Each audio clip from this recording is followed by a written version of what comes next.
This is Charlotte Talks. I'm Mike Collins. Yesterday's special congressional elections in South Carolina's 5th and Georgia's 6th districts made some Republicans anxious and Democrats hopeful. 2 seats had been vacated by Republicans who joined the Trump administration, and the need to fill those seats gave a shot to Democrats to make inroads in the Republican domination of the House.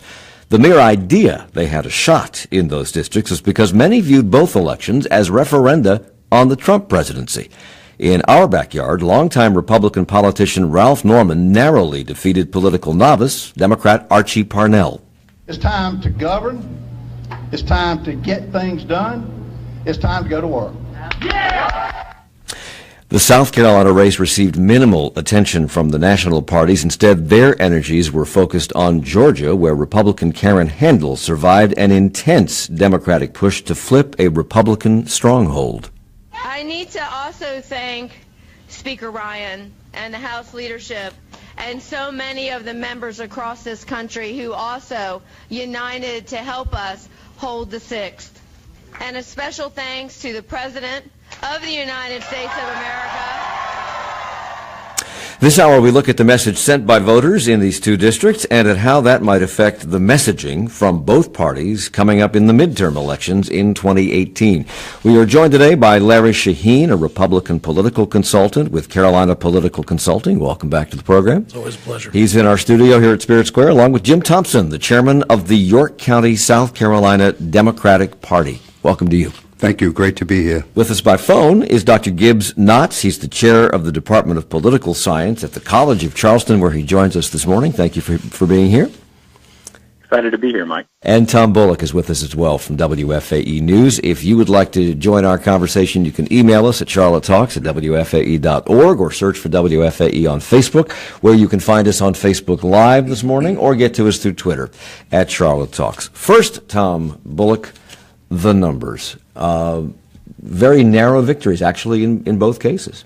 Yeah, but particularly, I would say, in South Carolina's 5th Congressional District. This is a ruby red district. This is a place that was once a stronghold for Democrats, but then in 2010, with the Tea Party wave, we saw Republican Mick Mulvaney come in and really just hold on to that seat with both hands very easily.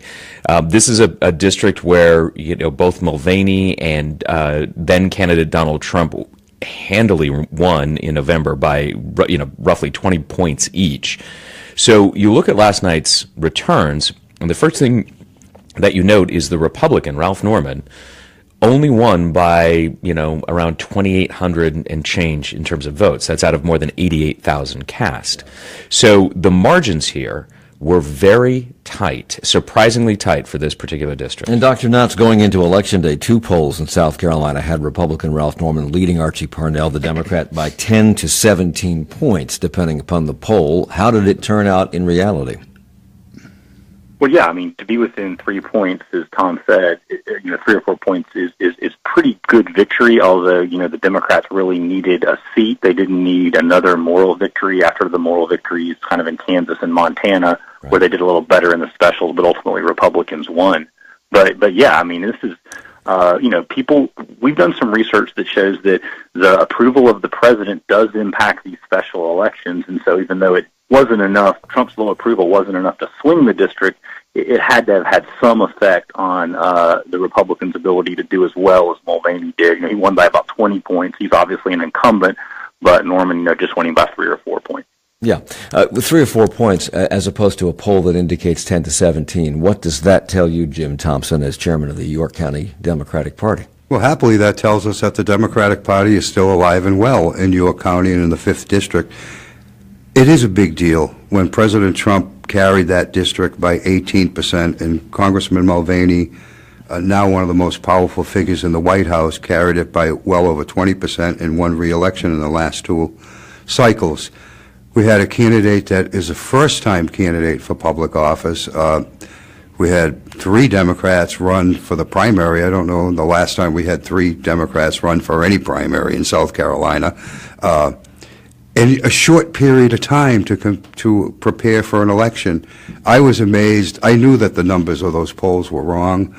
The people that were on the ground doing the work really gave us the hope. And to come within 2,700 votes against essentially an incumbent. Ralph Norman's run for that seat before and has been a state legislature, and he's a well-known businessman. Just shows that we're well-suited for 2018. Tom? And that's the interesting thing here, because, the turnout is obviously the key. I always laugh when you look on cable news and you see, election today, voter turnout is key, or that's the big question. That's pretty much a given. But it's also important to note that the special elections that we're talking about, Kansas, Montana, Georgia, South Carolina, besides, being the first run of these elections in a post-Trump victory America, they also have a really important binding characteristic. These are open seats by their nature. These are people who have been, members of Congress who've been pulled into the administration, so there is no run against an incumbent. The power of the incumbency is a tricky thing. You can talk about coattails or not with the president. You can talk about name recognition or not. And Archie Parnell really had almost no name recognition, obviously. I mean, this is a guy who just kind of jumped in from not the center population-wise of the 5th, but down in Sumter. So the power of the incumbency could swing this in other ways. And it's, you can claim a more moral victory here, but politics is like sports. It's why the references always come across. It's a W is a W, and even if it's only by a single point, it's still a win. So Larry Shaheen, as the Republican around this table, what do these two narrow victories in both Georgia's case and South Carolina's case tell you? Well, I think it means we're talking about the wrong thing. And I say that in a way that the one thing that really isn't being talked about is the economy. And in reality, when you look at a lot of people who are going to these polls, who were voting, you're asking them to vote for a change when in reality, a lot of folks have seen a massive amount of wealth increase who own the stock market. People are seeing wages rise. People are seeing unemployment drop. And regardless of the president's messaging, I personally believe the president's message is good. Sometimes the method he uses may not be the most ideal. But at the end of the day, folks are going to go vote for Congress. And a lot of these candidates have been very intelligent in saying, we're going to do what's right for you, and we're going to keep this economy on track. And the Republicans right now, they own the economy because the economy is great.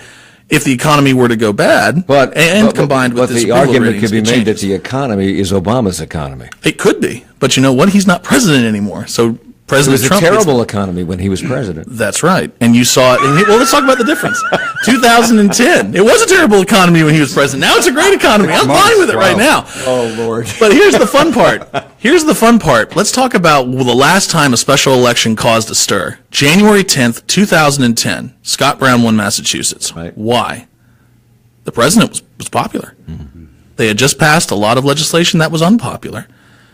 And the thing was the economy was still in the tank. Yeah, it's an interesting point you bring up, Larry, because let's talk about what happened to Senator Brown. Mm-hmm. Immediately replaced by who? Oh, yeah. Elizabeth Warren. Yeah. So I don't know if that's necessarily the best portent for Republicans. But we're talking about special elections here because you brought up turnout. Yeah. The elections were a lot closer than they ever should have been, but let's discuss the spending. John Ossoff spent $24 million. That's in Georgia. That's in Georgia. And Archie Parnell spent what? Well under the 24. But there was more spending in each of these races than had ever been spent probably before in a special election. And in certain cases in Georgia, it was more spending than had ever occurred. That powers a turnout machine, which changes the nature of these elections in small turnout races. So, Dr. Knotts, the 5th district in South Carolina was held for years by a Democrat, John Spratt, and then suddenly Tea Party Republican Mick Mulvaney was swept in during that Tea Party wave of, I don't want to call it hysteria, but it was a building wave of sentiment. Let's call it sentiment. 2010. And that district voted solidly for Donald Trump, as has been pointed out, in 2016. Yesterday's election, I think Tom said, came down to York County. And Archie Parnell is from Sumter. Had he been from York County and better known in that county, might he have won? Yeah, I mean, it would exactly. I mean, it was. And another thing too is that these are kind of interesting elections to compare because the South Carolina election, as you noted, did not have the amount of money coming in it. And so I'm a little bit of two minds there. Had there been all this national money coming in, would that have mobilized Republicans to come out and increase turnout a little bit, or would it have been enough to get Parnell to go over the finish line? I mean, it's very, very difficult especially after the redistricting that took place, because when it was Spratt's district, it was a little more Democratic friendly. Once right. Mulvaney got in and the redistricting occurred in Columbia, it's become an even more Republican district. And so, it's going to be a challenge. And, it sounds like, Jim and his folks in the district are going to have a tough time flipping that over to the Democratic side. Anything can happen, and a good opportunity is obviously the 2018 midterms, when incumbent presidents usually lose a lot of seats. That's almost one of the laws in American politics, is that incumbent presidents, their party loses seats. But, Donald Trump's caused a lot of the laws in American politics to be thrown out the window. So, as a political consultant for Republicans, Larry, go over to the dark side for a moment and tell me what you would have told Archie Parnell in terms of campaigning to win this campaign. Oh, he did everything right. I would not have changed one thing. We all live in the media market that is the 5th District. We all saw his commercials. They were great. They were. Because you know what he talked about? I'm going to be there for the people. Because what Trump has done is created a much more customer-friendly approach to Congress. They are now far more responsive to their constituents. They are far more responsive to the people. Even in Raleigh, you'll see this change. It's now middle-class tax cuts, not just tax cuts. It's always been middle-class tax cuts. I completely disagree with the premise. But I really do, because this is a presidency that applauded. Let's take the biggest thing that's come out of Capitol Hill under the Trump presidency, the health care, the American Health Care Act, the replacement and repeal of Obamacare.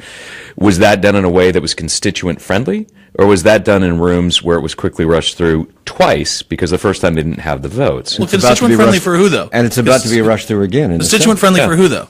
Who is it constituent-friendly? It wasn't constituent-friendly for the Democrats, who absolutely loved Obamacare, which absolutely destroyed our health care. Republican congressmen did not give their constituents the same amount of time that the Democrats did when it came to Obamacare, or the Republicans could under Obamacare. That's a fact. The process was sped up here because of the means they were using to pass the bill through Congress. Hang on. But, so user-friendly, certainly when it comes to tweets, there are definitely more of those out there than there would have been under prior presidencies. So we have a minute left in this segment. So Jim Thompson, you tell me what Larry Shaheen, not Larry Shaheen, but what the Archie Parnell could have done to get that extra 3 percentage points to win. We could have got more voters out, but with that 3%, I don't know if much can be done in a special election. And what does that mean to you going into the midterms and into the future? We have to work, obviously, on York County, but I'd like to point out there were many times John Spratt ran for re-election and did not carry York County. The key to York County is getting, if we win York County, we win the district, or getting as close as possible to breaking even. As a Democrat, and many Democrats feel like they're adrift in the desert at the moment, as a Democrat, these two elections, and the one in Montana and the one in Kansas, does it give you hope? Does it demoralize you? Does it tell you you have to change your message? You have to change something about the party, that you have to identify what you stand for? What does it tell you? Well, the margin of the Republican victory or our loss gives a little bit of hope, especially when you're talking about 20% versus us. Of course, you want to win. You want to win every election going forward. But we're talking about, in York County we have tremendous growth, but we're not seeing that followed up with wages and improvement in the average person's life. Jim Thompson is the chairman of the York County Democratic Party. He is here with Larry Shaheen, a Republican consultant, Dr. Gibbs Knotts with the College of Charleston, and Tom Bullock from WFAE. Support for Charlotte Talks comes from WFAE members and Corkscrew Wine Shop and Bar. New location now open at The View in downtown Charlotte near BB&T Ballpark. Full portfolio of wine and beer from all over the world, plus live music. Details at thescrewcrew.com. And Charlotte Regional Visitors Authority presenting an evening with David Sedaris, including stories, observations, and an audience Q&A, October 21st at Ovens Auditorium. Tickets on sale now at ovensauditorium.com. More drones are flying overhead than ever before, and they're beginning to cause problems. Recently, a CMPD helicopter had a near miss with the drone being flown illegally over uptown Charlotte. Airline pilots have reported them near the airport, also illegal. The popularity of these unmanned aircraft is outpacing the rules regulating them, and some drone operators aren't following the rules that already exist. And we'll take a look at those rules and the ways drones are being used around the area tomorrow on this program at 9. I'm Jane Clayson. Coming up on the next On Point, Georgia's state of mind and message for the nation after the most expensive congressional race ever. That's coming up on the next On Point from NPR.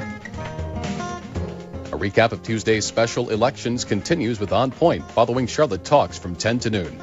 On listener-funded 90.7 WFAE, Charlotte's NPR news source.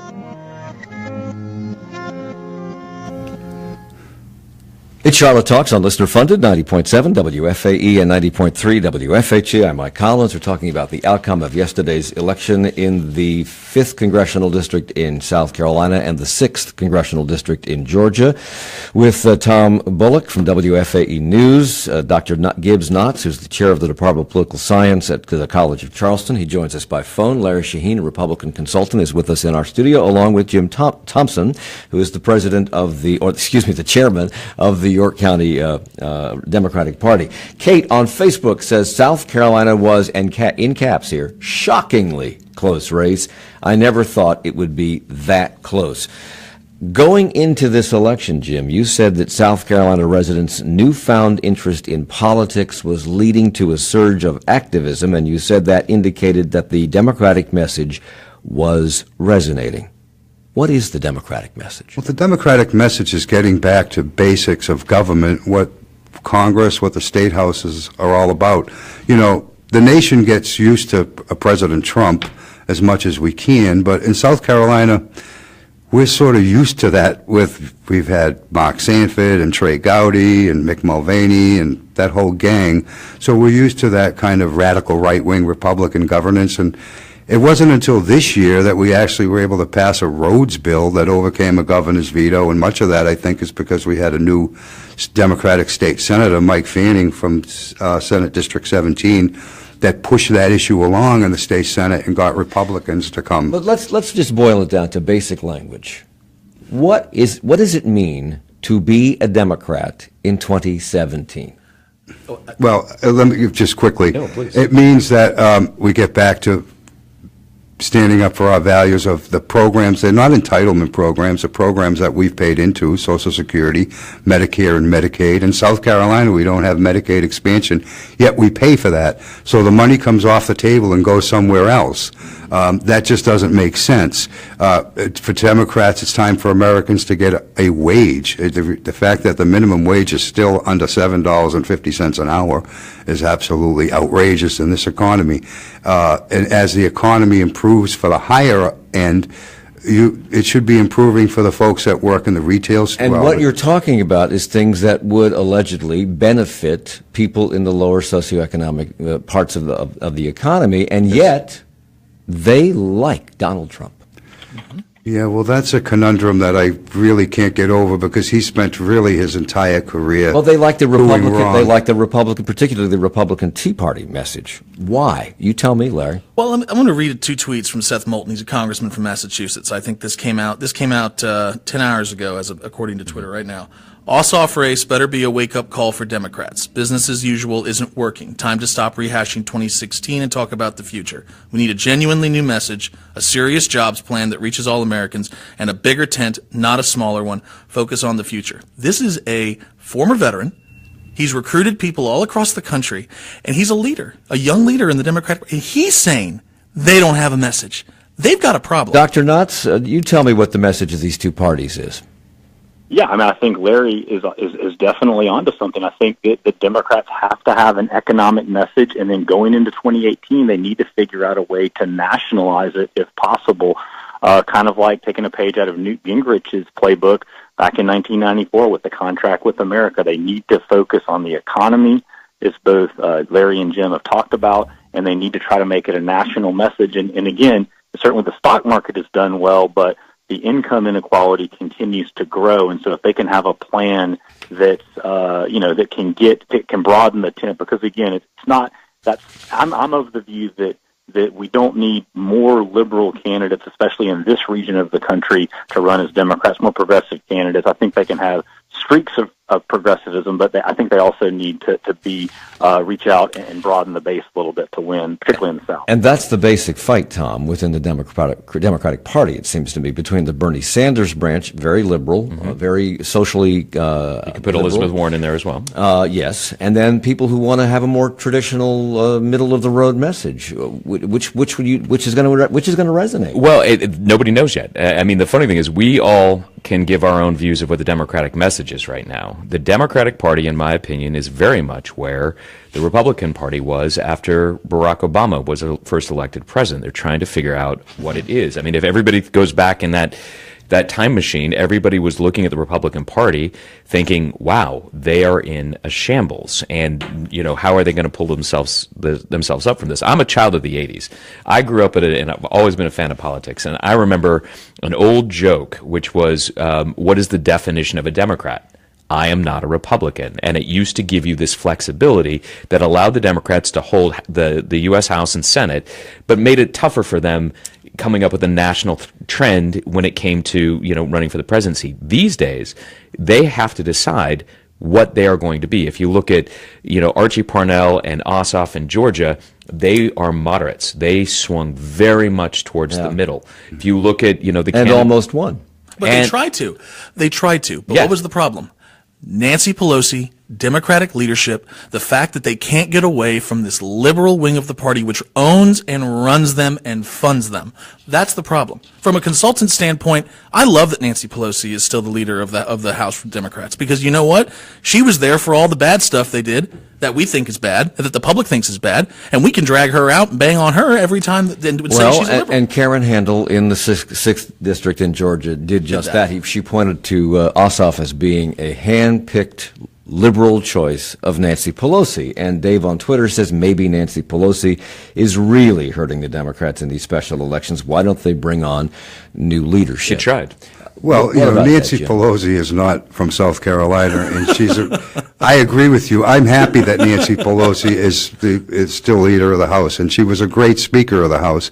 But going forward, the economic message is what the message is of the Democratic Party. It always has been, as well as a party of inclusion. I'm one of the Democratic Party chairs that I don't believe in litmus tests. I'm a Catholic. I go to Mass every week. I'm involved with my parish. I happen to be married to my husband for the last 2 years, been together with him for 35 years. So I think that the Democratic Party can play right across that average voter, even Republicans.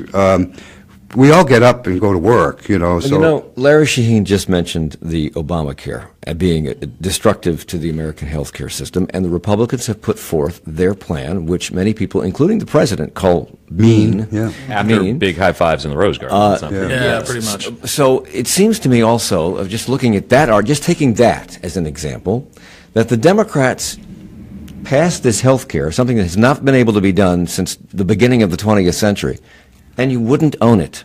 You didn't own it. You won't own the things that you're responsible for, and it seems to me that if people out there now feel they're going to be hurt by the Republican version of this, why don't you own it? I owned it all along. I think the National Party just walks away from it. Well, I think it could be improved on. Nothing's perfect, especially with the rollout. But the Republican plan, you know, they say that the Democratic plan was done behind closed doors. I remember weeks and weeks, months and months of contentious town halls, and the Republicans don't even want to hold town halls these days. That's not customer service, Larry. The Republican plan essentially is going to cut $800 million from Medicare. It's going to Medicaid and Medicare. It's going to cut, the budget plan proposes from Mulvaney to cut another $400 to $500 million from it. Even Mike Lee, who serves on the Committee of 13, said that he wasn't on the inner secret. They don't know what's in the bill. So it's the same, you know, I guess when you're in power. That doesn't talk about the Democrats not owning what they've brought to the table. I wouldn't suggest that they would do that. I think that we could have stood up and explained. It's a very complicated thing, health care. It was very tight in Georgia's 6th yesterday, and great hope and anticipation was placed on that race by Democrats, and it made Republicans very nervous because it's been in Republican hands for 40 years, 1970s. that seat. And Karen Handel, as I just said, painted John Ossoff as an ultra-liberal, a Nancy Pelosi hand-picked candidate. He's not. He was although he campaigned in the primary pretty much against President Trump, he stuck to local economic issues in the general elections. So Dr. Knotts, why didn't that work? It almost worked, but why didn't it work? Well, I think to keep in mind with both of these districts, these are Republican districts, and they were closer than they were in 2016. But there are some Republicans, particularly wealthy Republicans, who are troubled by Donald Trump. So why didn't it work? And Trump did not do very well in Georgia 6. One of the lessons from Georgia 6 yesterday is that Republicans who are skeptical of Trump will still support a conventional GOP candidate, and I'd say Karen Handel is pretty conventional. What I'm looking for is what's going to happen in the Midwest, what's going to happen in Florida, what's going to happen in Virginia. Some of these places where Republicans currently hold seats, or if some of those seats come open in the midterms. Again, there is not a single white Democrat from a deep South state in Congress right now. Remember, John Barrow from Georgia was the last blue dog Democrat from those 5 deep South states, Georgia and South Carolina being 2 of the 5. And so it was going to be difficult either for Parnell or John Ossoff. They obviously did better than some people thought, but what's going to happen in the Midwest and what's going to happen in Florida during any upcoming specials, but particularly in the midterms in 2018, are going to really tell us about how people are responding to Trump and whether the Democrats actually have a chance of taking back the House. And what has to happen for that to happen? Because we now have 4 instances, Montana, Kansas, Georgia, South Carolina, where the Democrats came close, where they had great hopes pinned on those turned over seats, and it didn't happen for them. So what has to happen in the next year for them to have any hope? And should any of these results give them any hope? No. Well, certainly, I think an economic message, as we talked about, an effort to sort of figure out nationally what the Democrats stand for, and then right now what the people like Jim are doing on the ground. You've got to recruit really quality candidates. Not Ossoff was certainly a smart, likable guy, but he'd been in Washington. I mean, people who have been in the community for a long time that you might go to church with, or that you've worked with. I mean, those are the types of people that I think have the best chance when they sort of say, "Look, this is just another Nancy Pelosi clone." They can say, "Oh, well, I know this person, and I see him up at Walmart, and he or she's a good guy or gal or something like that." I think that's candidate quality. And a national message can really help the Democratic Party. Larry Shaheen, you were very quick to say no. Well, and that's where this is, and I think that the doctor will agree with me on this. Over the last 8 years, the Democrats have seen a decimation of local candidates, House candidates, Senate candidates, gubernatorial candidates, folks in what you would call the rank and file. There has been less and less people willing to run, less and less people running, less and less people getting involved. What we are seeing here is the evolution of the fact that there has not been a good ground-based recruitment for the Democrats. And the Republicans, on the other hand, led by the National Republican State Legislative Committee, have focused on building leaders. I mean, Republicans have traditionally always had much nastier primaries because there are always more people wanting to run.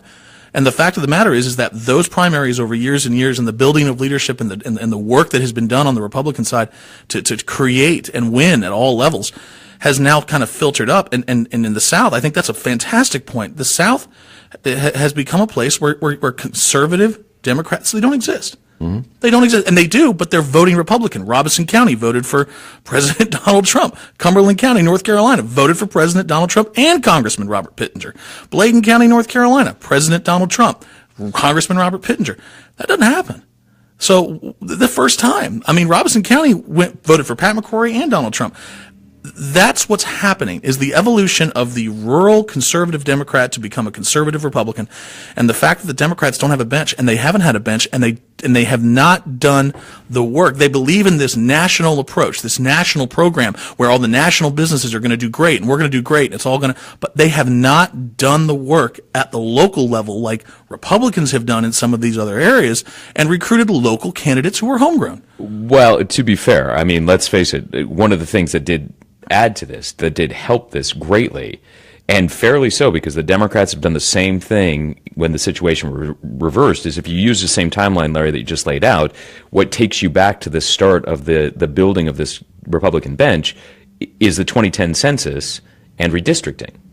And both parties, clearly both parties, have used districts to, take states and, change legislative bodies on a state level and then use that to build a bench for national. So it's not just about Republican message. It's about the Tea Party wave and its long tail. And that is, again, Democrats do the same thing. But I think one of the lessons here that everybody has to realize is we don't know quite yet for this reason. If the Democrats are smart about this, they will have used this to launch trial balloons to try to figure out some core points. But the biggest thing that they ran on, at least in the primaries in Georgia and certainly throughout the entirety of the campaign in South Carolina's 5th, is Donald Trump. And that presidency is not even 6 months old. Can you run and be successful by saying we are not the party of Donald Trump? Not by itself. That you can't just be a party of no. But the problem for the Republicans is... it was pretty successful for the Republicans for 8 years. Well, they didn't... I don't know. There's some clarification that needs to go on. Let's not forget that President Obama was reelected by a pretty healthy margin. But the problem for the Republicans, in my viewpoint, too, nationally and in congressional races, beside the 23 House seats that Mrs. Clinton won, is that Republicans can't trust Donald Trump to stand by them. Donald Trump is for Donald Trump. Every time you turn around, it seems like he's undercutting the Republican message. And if a Republican dares to say something and speak out against the president, right away he goes after them like one of my good Irish friends from South Boston, ready to break his nose, So I have to be honest, when it comes to the president, we deal with what it is. I was shocked that so many Republicans just kind of rolled over. If he had been the nominee for my party, I definitely wouldn't have been voting for the guy. But this is neither here nor there, I guess. But in the Georgia race, we didn't have Bernie Sanders didn't come out and endorse that fellow. So it's time for Democrats, too, to get over the fractures of the 2016 race. And we know in South Carolina you're not going to run a Green Party Democrat and it was going to win. And the lesson I do take away from this special election is stop voting third-party Democrats. If you're to the left or center, don't be voting for the Green Party or the American Party. And I'm sure Larry would say the same thing about the Libertarians if it was close and they had pulled votes away from the Republican. Talk to me about, Tom, talk to me about voter turnout in both of these races. It was anticipated that it was going to be low, was it? Well, yes and no. I mean, everything is different with a special election. I guess that's why they call them special. South Carolina's turnout was around 18%. High. That's really high. It's high. It's pathetic for a special but it's pathetic. It's high for a special election. High for a special. And I'll give you a comparison with the GOP primary for that same race. Turnout was 7-8%. Mm-hmm. So 18% is surprisingly high. Georgia was even higher. However, another key point about both of these races, all of these special elections actually, is just who votes. And the reason this number is low is special elections are like primaries. You tend to get the party faithful or the most motivated out to the polls and not the grand body of the American electorate. So the people who voted tend to be polarized. So given the stakes, Dr. Gibbs, talk to me about this. I'll tell you what, we have to take a break. We'll come back and we'll talk about why this is. America has some of the lowest voter turnout of any democracy in the world, and these special elections are usually really, really low. We'll talk about why that might be in a moment. Support for Charlotte Talks comes from WFAE members and Nantahala Outdoor Center, offering its new Adventure Pass, combining stand-up paddleboarding, rafting, zip-lining, and mountain biking into a single day of family adventure. More at NOC.com. And Doctors Making House Calls, physician-owned and managed, Doctors Making House Calls works to help complex patients stay healthy at home and avoid unnecessary ER visits and hospitalizations. Details available at doctorsmakinghousecalls.com. President Trump is spiking the ball after Republican wins in yesterday's special elections, including the House race in Georgia that we're talking about. And that was the most expensive on record, and it was seen as a test for Trump and the GOP, and they'll be talking about that at length in 20 minutes at 10 o'clock during On Point with Tom Ashbrook. And we will continue our conversation as well here on the radio and on Facebook Live in just a moment. Stay with us. Almost any day you wake up, you may discover the world shifted overnight. So much can change while you're asleep. But getting up to speed doesn't take long because Morning Edition guides you through what's new and what's ahead and what really matters, the day's most important stories. Stand with the facts. Listen every day. Stay connected at 90.7 WFAE and at WFAE.org.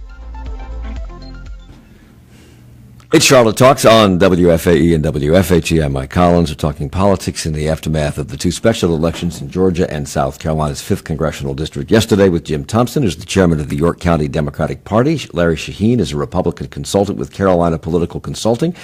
Tom Bullock is with WFAE News. And Dr. Gibbs Knotts, who I said Dr. Knotts. I said I was going to call you Dr. Gibbs, and evidently I did. Dr. Gibbs Knotts, chair of the Department of Political Science at the College of Charleston. Let's talk about low voter turnout, Dr. Knotts. We have the lowest voter turnout of any Western democracy, generally speaking. We have very low voter turnout for special elections, and the stakes were pretty high yesterday. So why? Why are American voters who talk about politics, who are inundated with politics almost on a daily basis, who are certainly affected by politics and the decisions made by politicians, why are they so uninterested? Why do they know more about Britney Spears than they know about some candidate running for office in the 5th Congressional District? You know, a few things. Sometimes it's not as easy as it needs to be to register to vote. We ask Americans to go vote all the time for city council, county council, school board, state elections, national elections. So we have a little bit of poll fatigue. A lot of people end up not being able to vote because they're felons or commit crimes. So there's a lot of reasons why voter turnout in the U.S. is lower, but I'm one that says, it's better when more people participate. We've got this big mistrust of government right now, and when people aren't participating, aren't engaged, don't go and cast their ballot, I think it just fuels that mistrust even more. Was candidate Trump right when he said that the elections are rigged? When you consider the fact that a lot of these voter rules have been changed, and they've been changed specifically to make it harder to vote? No, he wasn't. I'm sorry, That's Doctor. Okay, you can answer in a second. Let me give Dr. Gibbs first. Yeah, I mean, I don't think elections. I think there are so many different. Each counties run elections, and it would be so difficult to rig elections. But yes, there is a lot of. No, I'm talking about how the voter rules have changed, particularly in North Carolina and some other states where it has become more difficult to go to the polls, particularly if you are a working person working 2 or 3 jobs.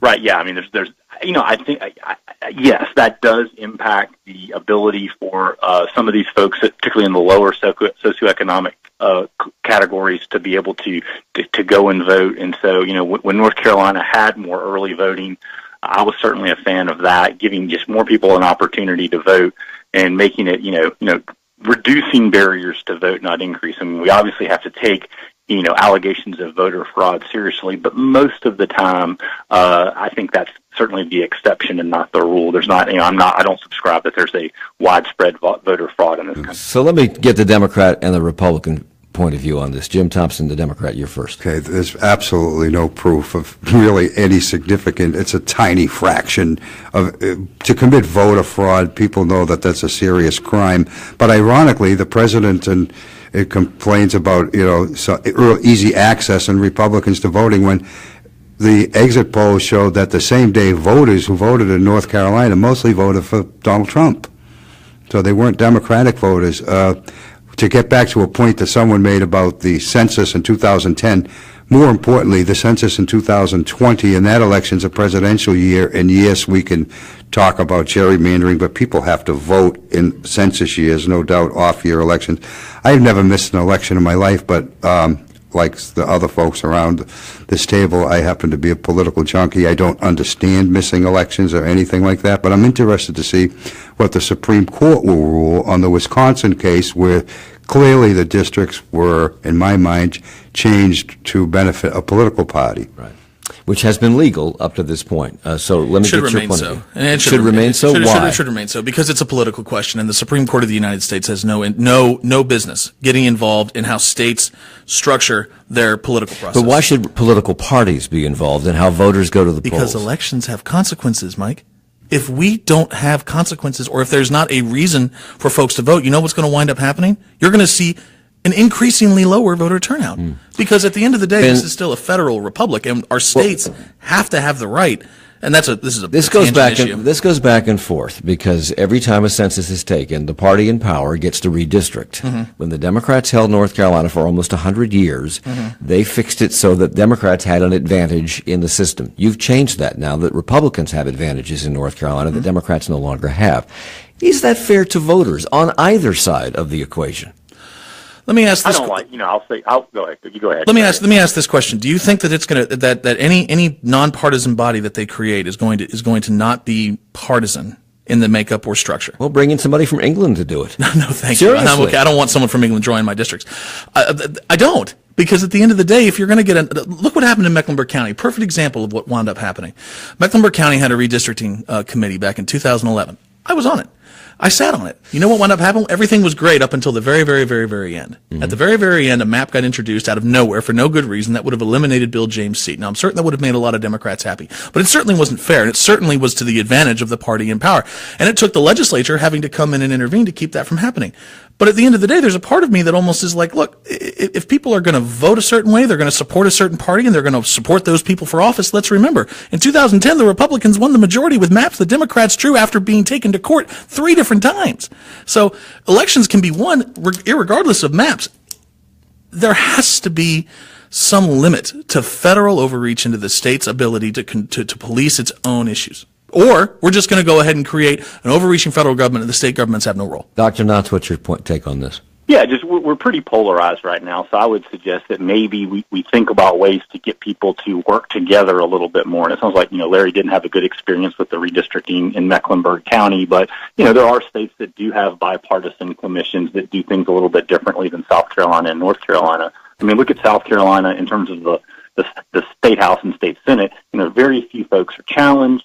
There's, it's very difficult to have a Democrat challenge a Republican if it's a pretty safe seat. And so, I'd like to see. Doesn't that cause voters cynicism to rise, and doesn't it discourage otherwise probably better candidates from running if you're not in the party in power? Why run and waste all that money and time if you know you cannot win? Right. Because there's people like Tom Tillis. I'd like to see it. There's people like Tom Tillis drawn to maximize partisan advantage. I'm probably the idealist here, having not been on a commission like Larry was, but so maybe I'd change it if I saw it, saw the sausage being made. But yeah, I'd like to see, districts that are competitive, because it forces Democrats and Republicans to have conversations and voters to really think about it and not be so hyper partisan, which is kind of the current political environment that we're in. Yeah, I totally agree. I mean, that's an interesting point, because safe districts, consistently safe districts, and absolutely, Republicans, Democrats, both equally guilty of this. You could easily plug in a computer to say draw maps based solely on population. There are plenty of ways you could do this by taking the human thumb off the scale. But what we have right now, and again, both parties are doing it, is we have politicians picking their voters. Pretty sure that's not the way the Founding Fathers intended. So the question we have to answer is, if we stick with these districts as they are, if everything is fine, and we can go into the merits and counter merits, because there really are no. I mean, I think the Wisconsin case for the Supreme Court is going to be fascinating, but it really just boils down to the simple idea. At the end of the day, take a city. There are more Democrats, tend to be more Democrats in a city. There tend to be more Republicans in rural America. If you actually go by number of votes cast for the entirety of the U.S. House of Representatives, the Democrats have more votes cast for them than the Republicans do. But the problem the Democrats have is not just maps, it's not just partisanship, it is the distribution of their like-minded political allies. Democrats cluster, Republicans spread out, they inherently win more. So let's bring this back to South Carolina, because that was the election closest to us yesterday, and it was, according to Dr. Scott Huffman, who's a political scientist at Winthrop University, prior to the election, he said that Archie Parnell's job would be to convince independents to come out for him and for all of the Democrats to turn out to vote, and some disaffected Republicans. Do you think he was successful in encouraging any of that? All of that? I think he was widely successful when you have a 2,700 vote margin in a heavily contested special election in a seat that has been held by a darling of the Tea Party, who now is the budget director. And in South Carolina, we're in a different we don't register by party. So to identify Democratic voters, we register as a voter. So you're not a Democrat or a Republican. Can you vote in both primaries? You can. You can pick whatever primary you want to vote in. You can vote in, and you don't become a member of that political party. If you happen to be on a board or something and you're a Democratic leader, you'll be off the board. But if you normally vote Democrat and you feel like voting in a Republican primary, you can. You're just a registered voter. And the only way we identify Democratic voters is by going down the voting lists from the last primary election. But, you know, in this Wisconsin case, look at the voting is a constitutional right. So if there's anything where it requires, I wouldn't call it federal overreach. I heard that language since 1965 on the Voting Rights Act, that was federal overreach. It's a constitutional right, and the Supreme Court has a right to look at it. They may find in favor of Wisconsin.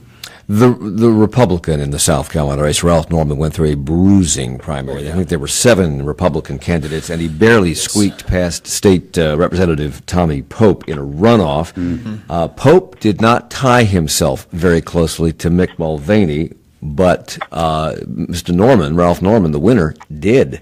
He said, if you like Mick Mulvaney, you'll love me.